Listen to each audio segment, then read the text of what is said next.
Rien ne rapproche plus les Calédoniens que leur attachement à la terre. Et ce lien à la terre, ce lien qui nous unit fort à la terre, à Calédonie Ensemble, nous l'avons traduit depuis longtemps dans nos politiques. Pour deux raisons majeures. D'abord, parce que nos écosystèmes et notre biodiversité sont exceptionnels, mais fragiles et vulnérables, notamment face au changement climatique. Et ensuite, parce que le développement économique de notre pays ne peut durablement s'appuyer sur la seule industrie capricieuse du nickel. Ce développement économique doit reposer sur un nouveau modèle qui intègre l'environnement comme levier créateur de richesses. Et comme toujours, à Calédonie Ensemble, nos convictions se manifestent dans nos actes. Entre 2004 et 2009, c'est une véritable révolution verte que nous avons engagée. Un code de l'environnement, l'inscription de nos lagons au patrimoine mondial de l'UNESCO, la construction d'un projet pharaonique, 5 étoiles, écologiquement exemplaire à Deva, la réhabilitation de nos dépotoirs, la construction d'un centre d'enfouissement aux normes et encore bien d'autres dispositifs. Mais malheureusement, il y a eu un coup d'arrêt, un coup de frein à main, une marche arrière, puisque d'autres ont préféré, après nous, l'agitation médiatique à l'action pendant qu'ils attribuaient dans le dos des Calédoniens les massifs de Prony-Pernot. Alors quand les Calédoniens nous ont renouvelé leur confiance, nous nous sommes remis au travail avec en fil conducteur la transparence, le dialogue et la volonté de générer une véritable croissance verte, de créer des emplois et de protéger cet environnement exceptionnel.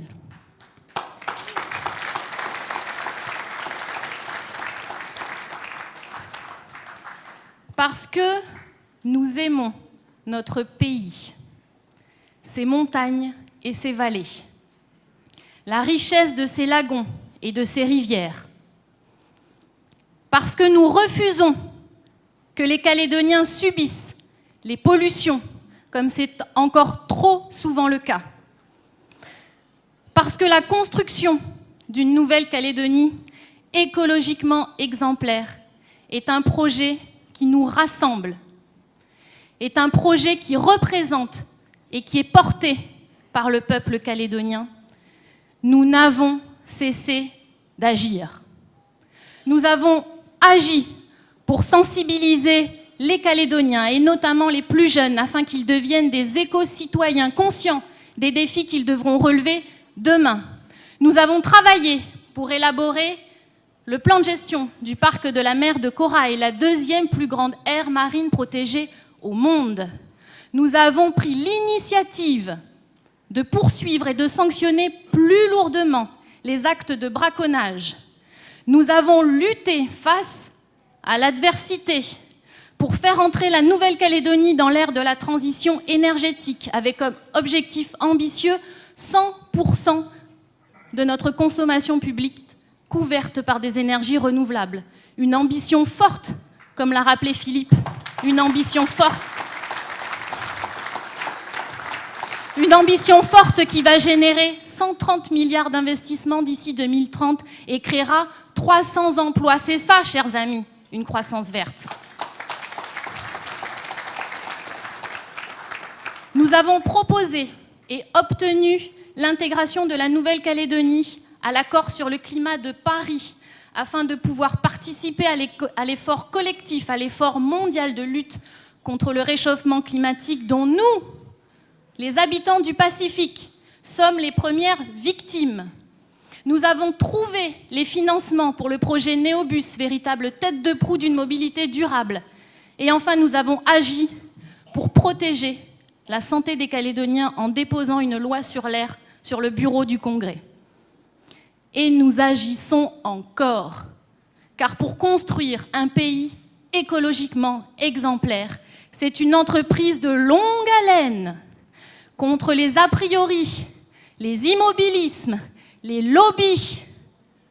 Mais c'est avec engagement et pugnacité que nous continuons à agir pour réaliser une centrale électrique au gaz qui redonnera toute sa compétitivité à la SLN et réduira les pollutions. Pour construire un véritable schéma de l'eau, pour protéger notre ressource, nos paysages et la santé des Calédoniens, pour appuyer une politique de l'innovation qui fera de l'environnement un véritable levier de la diversification économique. Et enfin, nous agissons parce que nous voulons laisser un pays à nos enfants qui ne compromettent pas leur avenir. Merci.